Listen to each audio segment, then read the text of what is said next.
जय मां भगवती, जय मां दुर्गा। अष्टमी और नवमी नवरात्रि के 9 दिवसीय अनुष्ठान के सबसे पवित्र और फलदायी दिन होते हैं। इन तिथियों पर माता दुर्गा की उपासना अपने चरम पर पहुंच जाती है और साधक को विशेष आशीर्वाद प्राप्त होते हैं। शक्ति का रूप जागृत होता है। इन शुभ नवरात्रि तिथियों में सिद्धि, भक्ति, ज्ञान बरसता, माँ की कृपाओं में। तो अष्टमी को महागौरी और नवमी को माता सिद्धिदात्री की पूजा की जाती है। ये 2 दिन केवल व्रत और उपासना के लिए नहीं, बल्कि संकल्प सिद्धि और मनोकामना पूर्ति के लिए भी महत्वपूर्ण माने जाते हैं। जो साधक इन तिथियों पर विधि पूर्वक पूजा, हवन, कन्या पूजन और पारण करते हैं, उन्हें माता दुर्गा की विशेष कृपा प्राप्त होती है और उनके समस्त कष्ट भी दूर हो जाते हैं। इस समय चैत्र नवरात्रि व्रत चल रहे हैं, तो अब आप जानेंगे कि इस बार अष्टमी और नवमी कब है, व्रत का पारण कब और कैसे करना है, कन्या पूजन का शुभ मुहूर्त क्या रहेगा।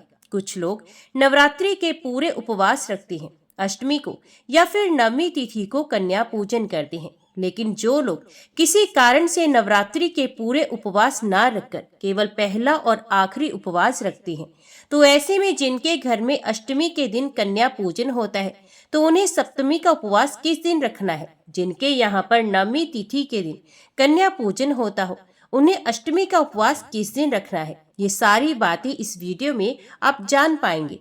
अगर आपको जानकारी पसंद आए तो वीडियो को लाइक करके हमारे चैनल को भी जरूर सब्सक्राइब कीजिएगा, ताकि इसी तरह की जानकारी, इसी तरह की वीडियोस आपको समय पर मिल सके। जैसा कि आप सभी जानते हैं, इस बार 30 मार्च दिन रविवार से चैत्र नवरात्रि का शुभ आरंभ हुआ है और समापन होगा 6 अप्रैल रविवार को। दुर्गा अष्टमी यानी अष्टमी तिथि रहेगी 5 अप्रैल शनिवार को और नवमी तिथि, जिसे रामनवमी के रूप में भी मनाया जाता है, वे 6 अप्रैल दिन रविवार को रहेगी। अष्टमी तिथि यानी 8वां दिन रहेगा 5 अप्रैल शनिवार को और अष्टमी तिथि प्रारंभ होगी 4 अप्रैल शुक्रवार रात 8:13 से और अष्टमी तिथि की समाप्ति होगी शनिवार 5 अप्रैल शाम 7:26 पर। तो 5 अप्रैल को माता महागौरी की पूजा की जाएगी और जिनके यहाँ पर इस दिन कन्या पूजन होता हो, तो सुबह के समय कन्या पूजन भी किया जाएगा। 5 अप्रैल को सूर्य उदय होगा सुबह 6:19 पर और सूर्यास्त होगा शाम 6:40 पर।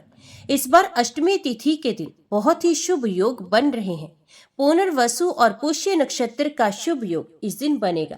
सारा दिन पुनर्वसु नक्षत्र रहेगा, जो कि अगले दिन सुबह 5:32 पर समाप्त होगा।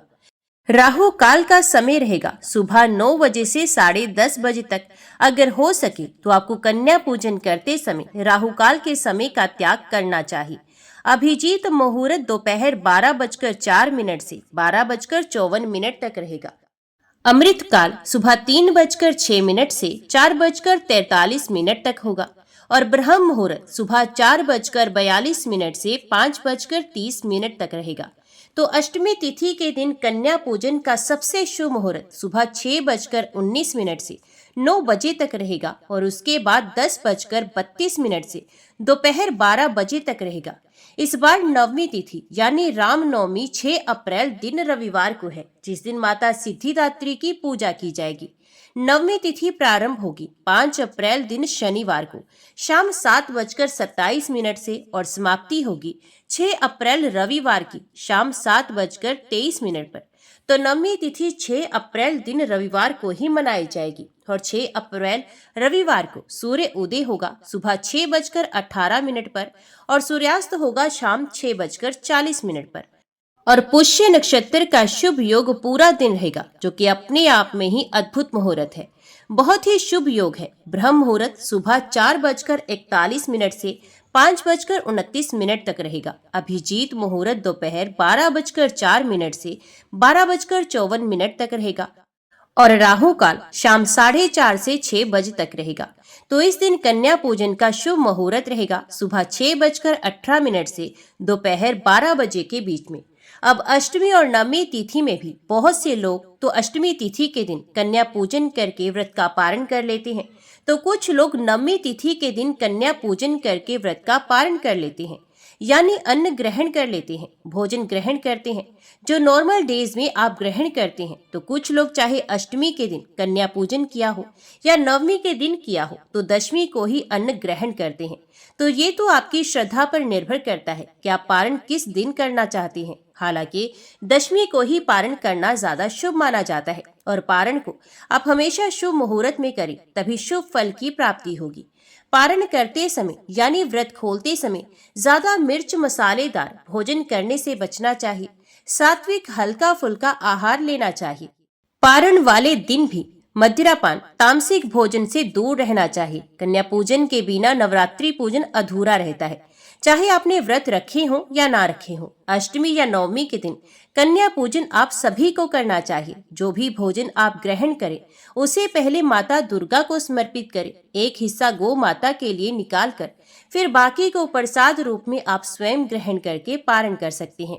पारण करने का जो शुभ मुहूर्त है वे कन्या पूजन के बाद ही होगा। तो जब भी आप कन्या पूजन कर ले तो उसके बाद अगर राहु काल का समय हो तो राहु काल के समय को त्याग कर आप उस समय व्रत का पारण प्रसाद ग्रहण करके कर सकते हैं। पारण करते समय हमेशा मीठी चीजों का सेवन पहले करना चाहिए, खीर का या हलवे का, और नारियल चने का आपको पहले प्रसाद रूप में सेवन करने के बाद ही नमक वाला भोजन ग्रहण करना है।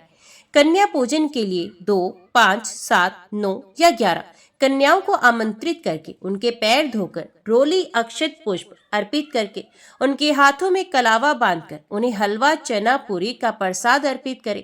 फिर उपहार दक्षिणा देकर उनका आशीर्वाद प्राप्त करें। प्रसाद ग्रहण करने से पहले सभी परिवार जनों को भी बांटना चाहिए और स्वयं पारण करते समय माता का ध्यान करें और संकल्प लें कि आगे भी इस व्रत को श्रद्धा और निष्ठा से आप करेंगे। तो इस तरह से आप नवरात्रि की पूजा और व्रत का पारण कर सकते हैं। तो ये थी आज की जानकारी।